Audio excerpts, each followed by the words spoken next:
convido você a abrir a palavra do Senhor na carta do apóstolo Paulo, escrita aos Gálatas, que temos estudado já há algumas semanas. Nós começamos a semana passada o sermão que trata de Gálatas, capítulo 1, do verso 13, e vai até o final do capítulo 2. Semana passada tratamos do primeiro ponto a respeito do poder do Evangelho. Esse Evangelho que não veio de homens, mas que foi recebido mediante a revelação de Jesus. Então, do verso 13 até o verso 24, nós trabalhamos na semana passada, vamos relembrar rapidamente. Mas hoje, para a leitura do texto sagrado, nós faremos a leitura até do capítulo 2. Eu convido você a acompanhar a leitura que farei. Gálatas, capítulo 2, diz assim: Paulo dizendo: 14 anos depois, subi outra vez a Jerusalém com Barnabé, levando também a Tito. Subi em obediência a uma revelação e lhes expus o evangelho que prego aos gentios, mas em particular aos que pareciam de maior influência, para que de algum modo não correr ou ter corrido em vão. Contudo, nem mesmo Tito, que estava comigo sendo grego, foi constrangido a circuncidar-se. E isto por causa dos falsos irmãos, que se entremeteram com o fim de espreitar a nossa liberdade que temos em Cristo Jesus e reduzir-nos à escravidão, aos quais nem ainda por uma hora nos submetemos, para que a verdade do Evangelho permanecesse entre vós. E quanto àqueles que pareciam ser de maior influência, quais tenham sido outrora não me interessa, Deus não aceita a aparência do homem, esses, digo, que me pareciam ser alguma coisa, nada me acrescentaram.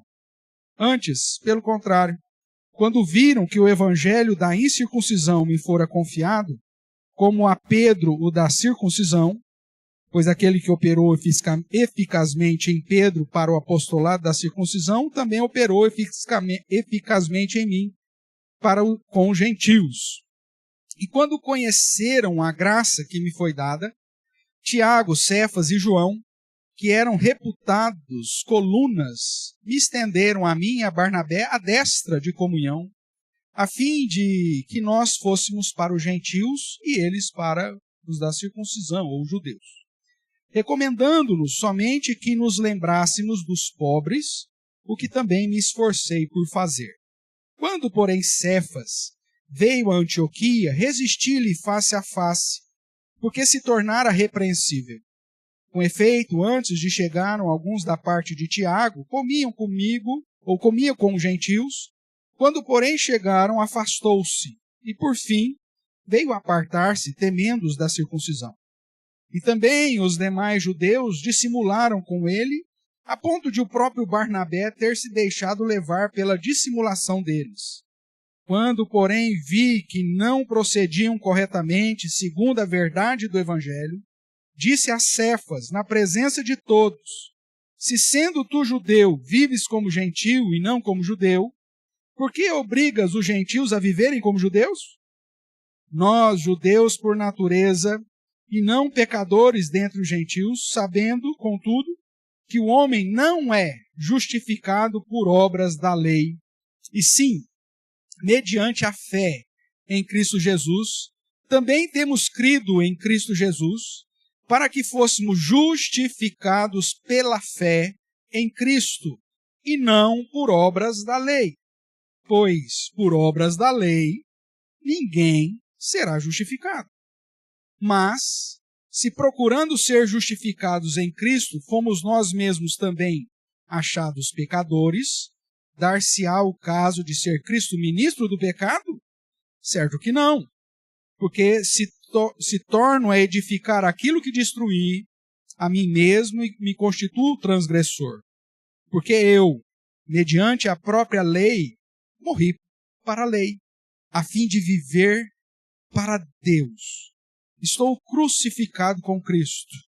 Logo, já não sou eu quem vive, mas Cristo vive em mim. E esse viver que agora tenho na carne, vivo pela fé no Filho de Deus, que me amou e a si mesmo se entregou por mim. Não anulo a graça de Deus, pois se a justiça é mediante a lei, segue-se que morreu Cristo em vão. Oremos, irmãos. Pai querido, louvado seja o teu santo nome pela tua palavra mais uma vez, e nesse instante clamamos para que na tua graça o Senhor nos abençoe, abrindo o nosso entendimento, nos iluminando segundo a ação do teu Santo Espírito e me usando, apesar de mim mesmo, para falar ao coração dos meus irmãos, das minhas irmãs e ao meu próprio coração. Que assim o Senhor nos abençoe a todos e que o teu nome seja exaltado e glorificado. É o que clamamos em nome de Jesus. Amém. Amém, irmãos. Irmãos, nós temos estudado a carta aos Gálatas como muito provavelmente o primeiro documento da era cristã, escrita por Paulo, mostrando que as igrejas daquela região chamada da Galácia, ou o povo que vivia ali, os Gálatas, tinham recebido o evangelho, mas estavam agora se desviando do evangelho e voltando às práticas do judaísmo, às práticas de guardar algumas particularidades da lei. E Paulo vai dizer que isso era substituir a suficiência de Cristo e era negar a obra de Cristo, como se de fato, como nós vimos no último versículo lido, como se de fato Cristo tivesse morrido em vão. Se existe alguma coisa para nós realizarmos como obras da lei, para nos garantir a salvação, então o que Cristo fez não valeu nada. Se eu tenho que guardar o sábado para ir para o céu, então não valeu nada aquilo que Cristo fez. Se eu não posso comer determinada comida ou bebida por contas cerimoniais, então aquilo que Cristo fez não é válido.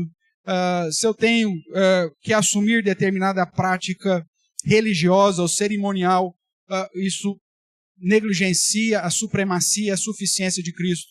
Logo, é outro evangelho, um evangelho deturpado, pervertido, como ele mesmo nos chama a atenção. O verso 7 do capítulo 1, e como de costume mantém a sua Bíblia aberta, ele vai dizer assim, do 6 para o 7, admira-me que estáis passando tão depressa daquele que vos chamou na graça de Cristo para outro evangelho, que não é outro, senão que há alguns que perturbam e querem perverter o evangelho de Cristo. Então essa é a realidade. E aí ele vai dizer, mesmo que um anjo vindo do céu vos pregue um evangelho que vai além daquele que vos temos pregado, seja anátema.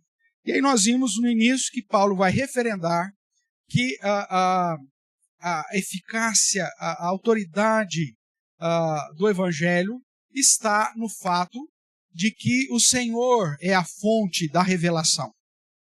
O verso 12 aqui de Gálatas, capítulo 1, Paulo vai dizer, porque eu não o recebi, falando do evangelho, nem eu aprendi de homem algum, mas mediante revelação de Jesus Cristo. Veja, essa semana conversando com o Cezinha, né? Veja que muitas vezes as pessoas usam isso para dizer, Deus vai me revelar o evangelho diretamente, por isso eu não preciso nem estudar. Meu amigo, você não é Paulo. Segundo, você não está no período apostólico, miserável. Você nem viu Cristo. Então, não se iguale àquele que o Senhor a chamou. E o que Paulo está dizendo, então, somente foi a respeito do seu testemunho pessoal. Quando Cristo aparece para ele no caminho para Damasco, e o cega, e o pergunta, Paulo, Paulo, por que me persegues? E Paulo ainda pergunta, quem és tu, Senhor, que eu tenho perseguido? E a resposta é, eu sou Jesus, a quem tu persegue. E aí então nós vemos que o próprio Cristo se revela a ele e revela o evangelho. E como já fora dito a Ananias, aquele que orou para Paulo recuperar a vista, Deus revela para Ananias dizendo, olha, vai lá, ora por ele, porque ele vai sofrer pelo evangelho. Eu separei ele para padecer. Então se você quer receber esse evangelho da forma espiritual como Paulo recebeu, no mínimo seja coerente e esteja disposto também a receber as burdoadas por causa do evangelho, como Paulo recebeu. Eu tenho certeza que isso você não quer. Então siga o padrão das Escrituras, que nos aponta que no Filho e com o fim do período apostólico, toda a revelação necessária já nos foi dada. E é nesta revelação que devemos permanecer se não queremos seguir um evangelho pervertido, um evangelho deturpado, que vai nos conduzir para longe de Cristo e não para o verdadeiro Salvador. Depois nós vemos no capítulo 1, ainda de 13 adiante, Paulo usando o seu próprio exemplo, o seu testemunho de vida, para mostrar que a respeito do poder do evangelho. Lá no verso 23 do capítulo 1, ele nos diz assim: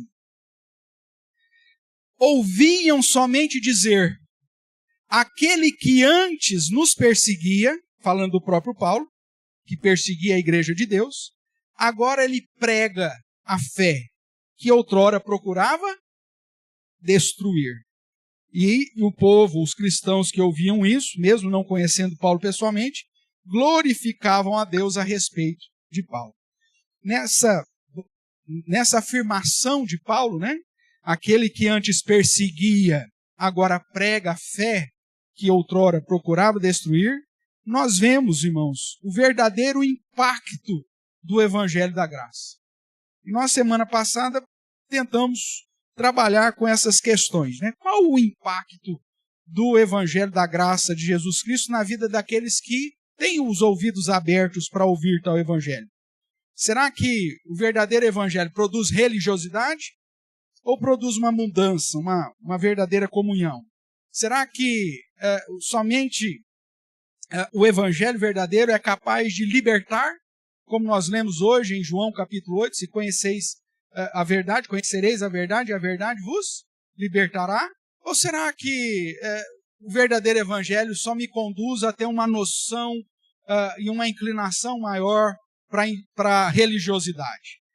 O que as Escrituras dizem? E nós vimos semana passada, pautado inclusive no fato que só Cristo pode mudar a nossa vida, de que o Evangelho ele é poderoso. E ele é poderoso para algumas questões. Segundo Paulo, a primeira questão é que o Evangelho, ou o verdadeiro Evangelho de Cristo, ele é poderoso porque ele transforma. Veja, irmãos, nós trabalhamos isso semana passada, mas Paulo, que era o perseguidor e que procurava destruir o Evangelho, passa a ser pregador. Pregador da fé que ele procurava destruir. Nós temos aqui uma transformação.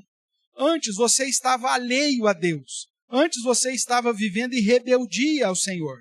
Antes você procurava satisfazer a sua própria carne. Antes os seus desejos eram para satisfazer as inclinações do seu próprio coração. Mas quando você tem um verdadeiro encontro com o Evangelho de Deus, o Evangelho da graça de Deus, segundo as Escrituras, em especial Gálatas, esse Evangelho tem o poder de transformar. O próprio Gálatas vão ter essa experiência. Paulo vai dizer, vocês foram uma série de situações, no meio de vocês tinha gente de tudo quanto é jeito, agora não, agora vocês são novos em Cristo. O Evangelho inteiro vai falar de transformação, vai falar de mudança de vida, vai falar de uma nova perspectiva de caminhar.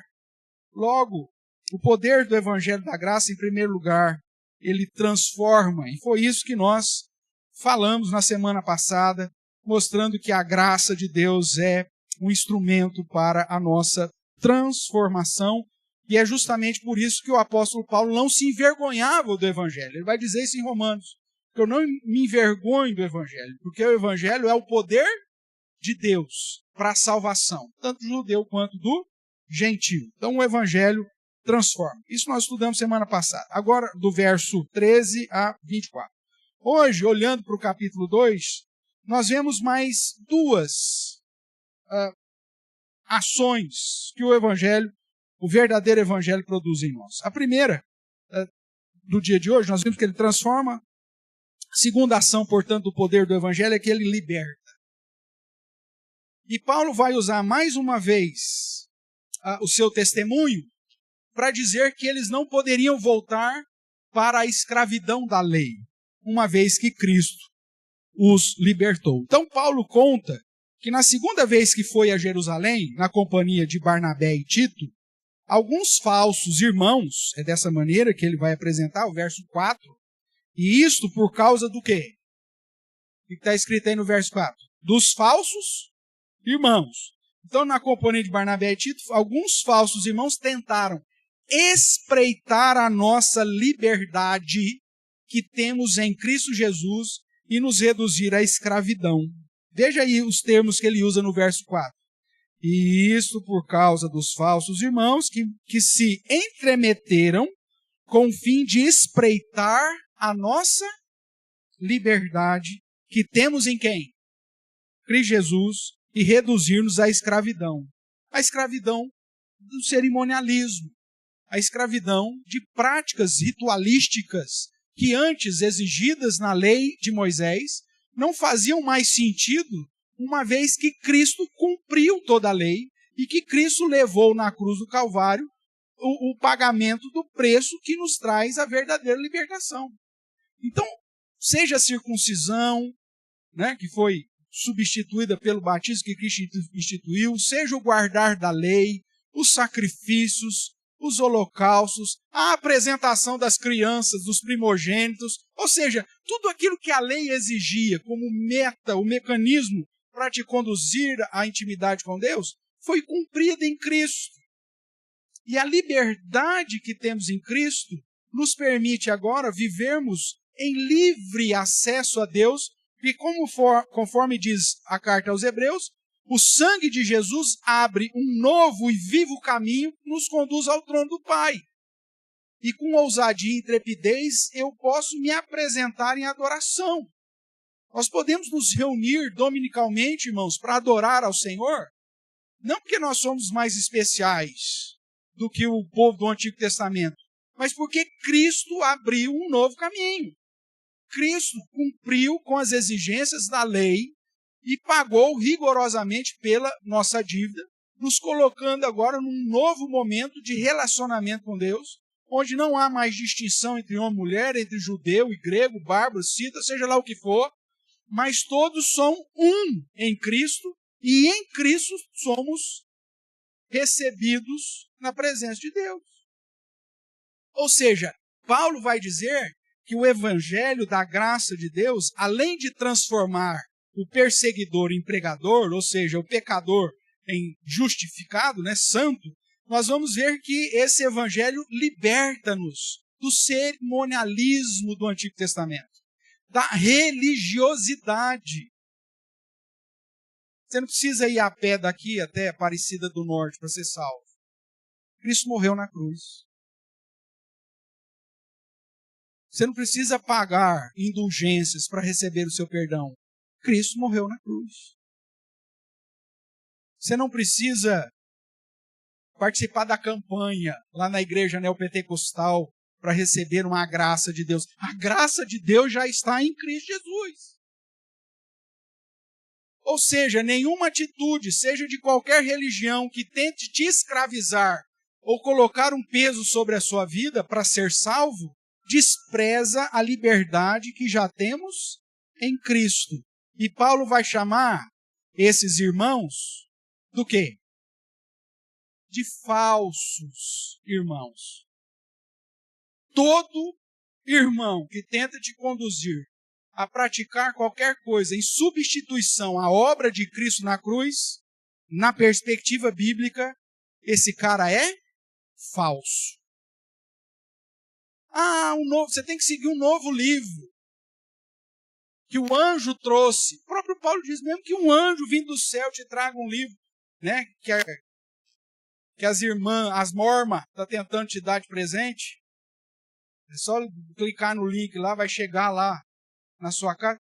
Seja anátema, seja reservado para o inferno. É isso que significa, para condenação. É isso que significa o termo. Nós temos Cristo e Cristo nos é suficiente, porque se o Filho verdadeiramente te libertar, você verdadeiramente é livre. Não só da condenação do pecado, mas da obrigação de guardar qualquer coisa para alcançar a salvação. Paulo afirma que os rejeitaram para que o verdadeiro evangelho permanecesse. Paulo falou, não adianta ficar com isso, deixa eles para lá, não adianta, eles vão querer nos levar à religiosidade, vamos permanecer na verdade do evangelho. Veja, a religiosidade produz escravidão. Escravidão a práticas, às leis, às tradições, aos usos e costumes. Ai, a irmã cortou o cabelo, não vai para o céu. Ai, a fulana tirou o véu, não vai para o céu. Caiu da graça. Escravidão, irmãos, de cerimonialismo, de religiosidade vazia. Ai, comeu bacon. Não vai para o céu. Porque não pode comer. Trabalha de sábado. Não vai para o céu. E tantas outras. Jurou a bandeira. Não vai para o céu. São práticas de usos e costumes de falsa religiosidade que despreza a verdadeira libertação que o Evangelho da graça proporciona. O Evangelho tem o poder de transformar. O Evangelho tem o poder de libertar. O Evangelho liberta-nos para servirmos debaixo da graça, em novidade de vida e como alvo, tendo como alvo a glória de Deus, e não para agradar a homens. Veja o que Paulo vai dizer no verso 6. E quanto àqueles que pareciam ser de maior influência, isso lá em Jerusalém, ele vai pôr aqui um parênteses, né? Quais tenham sido outrora, não me interessa, Deus não aceita a aparência do homem. Ou seja, Paulo estava ciente que a libertação de Cristo não era para agradar a homens. Pode até que esses homens tenham lá alguma influência ou maior influência em Jerusalém. Paulo diz, para mim pouco importa, porque o que importa é a liberdade que eu tenho em Cristo. E ele diz, mesmo esses homens que pareciam ser de grande influência lá em Jerusalém, eles não nos impuseram coisa alguma. Eles entenderam que Deus, em Cristo Jesus, nos trouxe a liberdade para pregar o Evangelho para os gentios. E não colocaram peso nenhum, nem sobre mim, nem sobre Barnabé, e nem mesmo sobre Tito, que era grego e que não era circuncidado. Paulo não está preocupado em agradar aos homens, mas sim ao Senhor. Porque ele sabe que o Filho o libertou e que o poder do Evangelho nos liberta. Ainda no verso 11 e 12 você encontra, falando a respeito de Pedro, que é Cefas aqui, né? Quando, porém, Cefas veio a Antioquia, resisti-lhe face a face, porque se tornara repreensível. Com efeito, antes de chegarem alguns da parte de Tiago, comia com os gentios. Quando, porém, chegou, afastou-se e, por fim, veio apartar-se temendo os da circuncisão. Nem Pedro, que era um apóstolo reconhecido, foi motivo de Paulo dar uma recuada na liberdade que ele tinha em Cristo. Muito pelo contrário. Se você olhar no capítulo 1, também nos versos 11 e 12, você vai ver justamente Paulo fazendo alusão de que o evangelho que ele havia recebido não veio de homem algum e que ele não aprendeu de homem algum, que, portanto, ele tinha que agradar aquele que o revelou, que é Cristo Jesus, que foi quem o transformou e quem o libertou. O poder do evangelho, irmãos, liberta.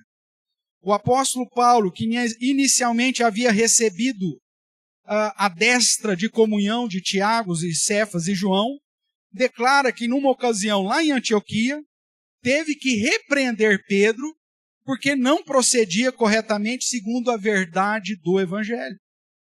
Que no contexto aponta para a liberdade que o evangelho da graça produz, livrando ou nos livrando das obrigações da lei cerimonial.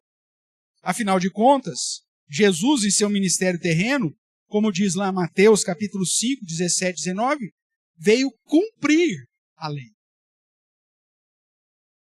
E a sua obra, o seu ministério terreno, cumpre rigorosamente a lei, para que hoje nós, livres em Cristo Jesus, não precisássemos ou não precisemos guardar mais a lei de Moisés. A lei foi cumprida em Cristo e aplicada em nós por sua graça, para não precisarmos mais andar sob o jugo dessa lei. O Evangelho nos liberta da necessidade de cumprirmos a lei cerimonial, e nos livra da escravidão do pecado para agirmos em novidade de vida em Cristo. Foi isso que Paulo depois acabou escrevendo lá em Efésios, capítulo 4, que lemos aqui durante a nossa liturgia. Cristo nos trouxe essa nova realidade para sermos uma nova criatura, para despirmos do velho homem e nos revestir do novo homem, criado segundo ele mesmo. Dessa forma, irmãos, o poder do Evangelho, além de transformar, ele nos liberta da religiosidade e da questão cerimonial. É pela graça que somos salvos, é assim que a palavra de Deus diz, não por obras da lei. Foi isso que nós lemos e vimos aqui, já passando para o terceiro ponto, mas só para você confirmar aí, o verso de número 16 do capítulo 2. Sabendo, contudo, que o homem não é justificado por obras da lei, e sim mediante a fé em Cristo Jesus. Também temos crido em Cristo Jesus, para que fossem justificados pela fé em Cristo e não por obras da lei. Não é porque você faz determinada prática cerimonial que você vai ser salvo. Mas é aquilo que Cristo fez. E o poder que o Evangelho de Cristo traz, te transformando, te libertando. A terceira ação do poder do Evangelho, ou do verdadeiro Evangelho da graça, é que ele nos justifica. Ou seja, nós que estamos condenados em nosso pecado, somos considerados justos por aquilo que Cristo fez. E diante de Deus, por sermos justificados, recebemos a salvação. Então, na transição do argumento anterior, que fala da libertação, Paulo mostra que tanto judeus como gentios não podem ser considerados justos, ou seja, justificados, por obras da lei. O texto que nós lemos agora, o verso 16. Afinal de contas, a obra da lei não justifica ninguém. Ninguém. Nós somos justificados, conforme lemos também no verso 16, mediante a fé em Cristo Jesus, e não por obras da lei. O Evangelho da graça nos conta que em Jesus e somente nele fomos alvos do amor que o conduziu a ser entregue por mim e por você. A lei não pode tirar o meu pecado. Pois quanto mais tento guardar a lei, mais peco. É disso que Paulo está falando. Mesmo porque em Romanos, Paulo vai deixar claro que o objetivo da lei não é salvífico, mas o objetivo da lei é calar a sua e a minha boca. Porque ninguém consegue guardar a lei. E como diz as Escrituras, aquele que peca num só ponto da lei, se torna culpado da lei completa. Não tem como. Se nós fôssemos depender do guardar da lei para sermos salvos, sabe quem seria salvo? Ninguém. Paulo nos afirma, usando o texto do Antigo Testamento, não há um justo sequer. Não há quem entenda, não há quem busque a Deus, não há quem consiga cumprir a lei. O objetivo da lei é calar a nossa boca, é deixar a gente quietinho diante de Deus, entendendo que todos pecaram e carecem da glória de Deus. E que só há um caminho para a justificação, segundo Romanos. somos justificados gratuitamente por graça na obra de Cristo Jesus. Isso está lá no capítulo 3. Somente Cristo tira o nosso pecado. E o Evangelho da Graça, que trata dessa obra de Cristo, é que nos garante a verdadeira justificação. A religiosidade tenta edificar aquilo que já foi cumprido em Cristo. É o que Paulo vai dizer aí no verso 18. Porque se eu torno a edificar aquilo que destruí, ou seja, a obra de Cristo destruiu o cerimonialismo da lei, mas eu tento edificar novamente, a mim mesmo me constituo o quê? Transgressor. Tudo bem, você quer rejeitar a Cristo, você quer rejeitar o Evangelho da graça de Deus e quer assumir a prática da lei ou de qualquer outra situação para fundamentar a base da sua salvação? Tudo bem. Você quer ressuscitar parte da lei cerimonial? Você quer de novo pegar qualquer situação da lei cerimonial e constituir como uma prática da sua vida hoje? Tudo bem. Você vai edificar. Só que isso não vai te justificar. Isso vai te tornar o quê? Transgressor de novo. Porque você não vai dar conta de guardar. Você não consegue cumprir. E se a sua fé está pautada no cumprir da lei, então você está perdido. Ou o que ele vai mais dizer, e se isso for verdade, então Cristo morreu em vão. Qualquer tentativa de edificar uma prática que substitua a suficiência da obra de Cristo na cruz, irmãos, não te liberta, mas te torna pecador de novo, devedor de novo. Ou como diz o termo 18, transgressor. Somente Cristo. A religiosidade, ela tenta edificar aquilo que já foi cumprido em Cristo, colocando peso novamente sobre os homens, determinando meios para a salvação e assim rejeitando a suficiência da obra de Jesus Cristo. Paulo vai dizer, se a justificação é alcançada por guardar a lei judaica, Cristo morreu em vão. Porque ninguém vai conseguir guardar.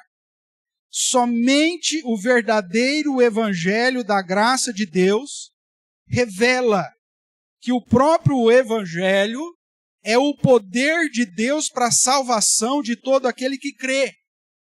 Primeiro do judeu e também do grego. Como diz Romanos 1, de 16 e 17. Afinal de contas, o justo viverá por fé. É a fé que aplica sobre nós a graça da salvação. Veja, abra lá sua Bíblia em Romanos, rapidamente. Romanos, capítulo 1, que é esse que nós mencionamos agora, vai dizer, no verso 16, que Paulo não se envergonha desse evangelho, porque é o poder de Deus para a salvação, tanto do judeu como do grego, né? Primeiro do judeu, também do grego. E lá no capítulo 3, você vai encontrar, a partir do 19, dizendo assim, Romanos 3,19. Ora, sabemos que tudo o que a lei diz, aos que vivem na lei, o diz com que finalidade? Para que se cale toda a boca. Para tudo, fica quieto. O objetivo da lei é falar assim, cala a boca, você não tem o que falar diante de Deus. Não tem mérito nenhum no que você faz. Então, os que vivem na lei diz, a lei diz que se cale toda a boca e todo mundo seja o quê? Culpável diante de Deus. O objetivo da lei é mostrar que não existe salvação por você mesmo. Ah, mas eu sou uma pessoa boa, viu, pastor? O senhor está falando aí, deve servir para os outros, porque para mim não, porque eu sou uma pessoa boa. Não existe. E se você se acha boa, é que você não se olhou no espelho. todo mundo é culpável diante de Deus. Dá uma olhadinha no verso 10 do capítulo 3. O verso 9 vai dizer, o que se conclui? Temos nós qualquer vantagem, falando do judeu? Não, de forma nenhuma. Pois já temos demonstrado que todos, tanto judeus como gregos, estão debaixo do quê? Do pecado. Como está escrito, não há justo nenhum. Como você pode dizer que você é bonzinho?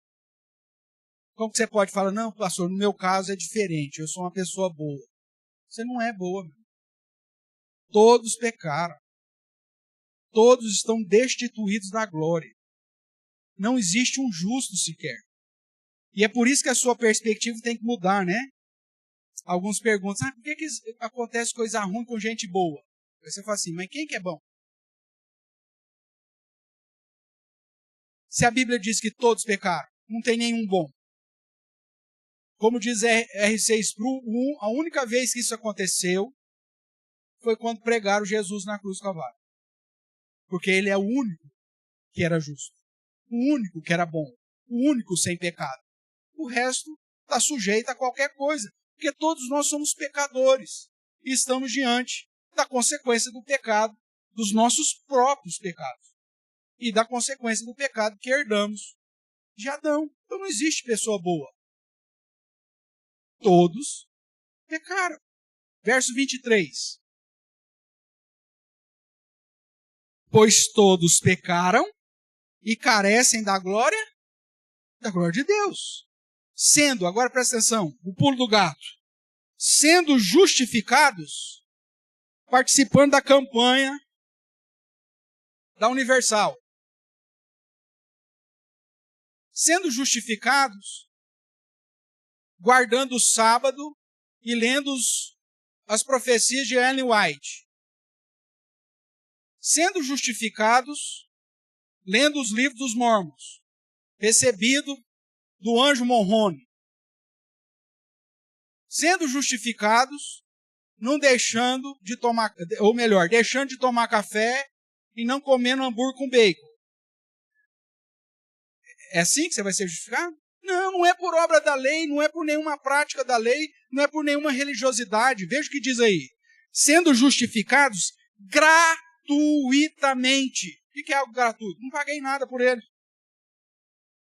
Sendo justificados gratuitamente por sua graça. Mediante o quê? A fé. Para manifestar a sua justiça, por ter Deus, na sua tolerância, deixados impunes os pecados anteriormente cometidos. Tendo em vista a manifestação da sua justiça no tempo presente, para ele mesmo ser justo, e o justificador daquele que tem fé em quem? Em Jesus Cristo, fé em Jesus. Aí o verso 28 ele diz, concluímos, pois, que o homem é justificado pela fé. Pela fé, independentemente das obras da lei. Irmãos, concluindo, nós vemos que o poder do Evangelho, ele transforma, ele liberta e justifica. Mas o verdadeiro Evangelho da graça. Como vimos o testemunho de Paulo, a sua transformação, libertação e justificação é aplicada não somente nele, mas em todo aquele que foi alcançado pela graça de Deus. Assim, como já falamos, o Evangelho é o poder de Deus para a salvação. Primeiro do judeu, depois do gentil. E o meio determinado por Deus para nos dar a fé. Irmãos, não é pela lei, é pela graça. Veja ainda Romanos, você que está aí, vai para Romanos capítulo 10. Romanos capítulo 10, verso 17, vai nos dizer assim.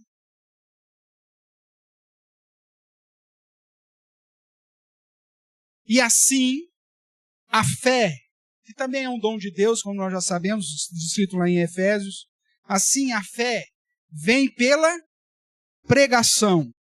E a pregação pelo testemunho do Everton. Pelo testemunho do cara que morreu e foi para o inferno, ficou 3 dias lá.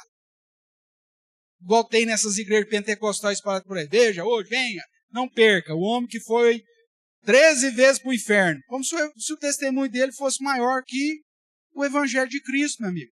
Agora eu vou convidar meu vizinho, porque agora ele vai se converter. Ele vai ouvir do testemunho do fulano que foi para o inferno 13 vezes. E esse 13 aqui é de propósito.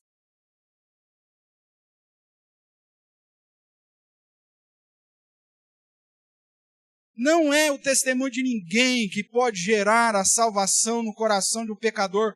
Somente o Evangelho, a palavra de Cristo, rompe a surdez que o pecado promove no coração do homem natural. É pela graça de Deus que somos alcançados, e não por obra alguma ou por homem algum. E assim a fé vem pela pregação, e a pregação pela palavra de Cristo ou de Deus, dependendo da sua tradução. Logo, irmãos, nós podemos observar em nós se de fato somos de Cristo pela aplicação do poder do Evangelho em nossa vida. Você quer saber se você é um verdadeiro cristão? Olhe para a ação do Evangelho em sua vida. Tem que ter um antes e um depois. Porque o Evangelho da graça de Cristo te transforma. Se não há um antes e um depois, muito provavelmente você não conheceu o Evangelho da graça. Você está sendo ludibriado por religiosidade. Antes eu era assim, agora eu sou diferente em Cristo. Antes eu era bêbado, promíscuo, vivia em práticas mais absurdas, ou até mesmo não, mas numa religiosidade vazia. Mas agora, antes aquele que perseguia, passa a ser pregador da fé. A transformação. A segunda questão é, o verdadeiro evangelho te liberta. Liberta de tentar colocar peso na sua própria conta, como se você fosse bonzinho demais. O Evangelho liberta da lei cerimonial, da religiosidade, da escravidão do pecado e te conduz a uma nova vida em Cristo. E Ele te justifica, porque Ele te dá livre acesso ao Pai. Ao mesmo tempo, nós devemos nos dedicar para anunciar esse poder do Evangelho a toda criatura. Isso faz parte da transformação que o Evangelho produz. Notificando aos homens que todos, em toda parte, se arrependam e creiam no Evangelho, conforme diz Atos 17:30 e como diz Marcos 1:15, nas palavras de Cristo, que Ele veio, porque é chegado o reino, pregando arrependimento e a necessidade de fé. Um último verso que eu quero chamar a sua atenção, aqui ainda em Romanos, é o capítulo 11.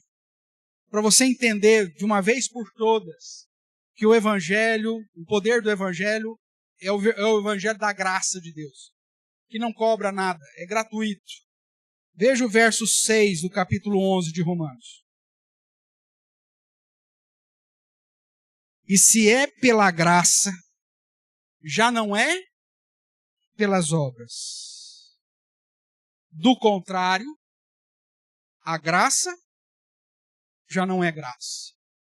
Se tiver isso aqui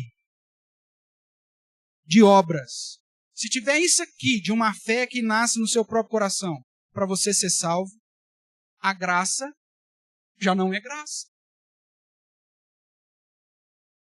O evangelho verdadeiro deixa de ser o evangelho verdadeiro. Pare de tentar assumir a glória de Deus na sua própria salvação. É ridículo você ver irmãos dizendo assim, dê uma chance para Jesus. Nos apelos que você ouve por aí. Como se Deus precisasse de você e não você de Deus.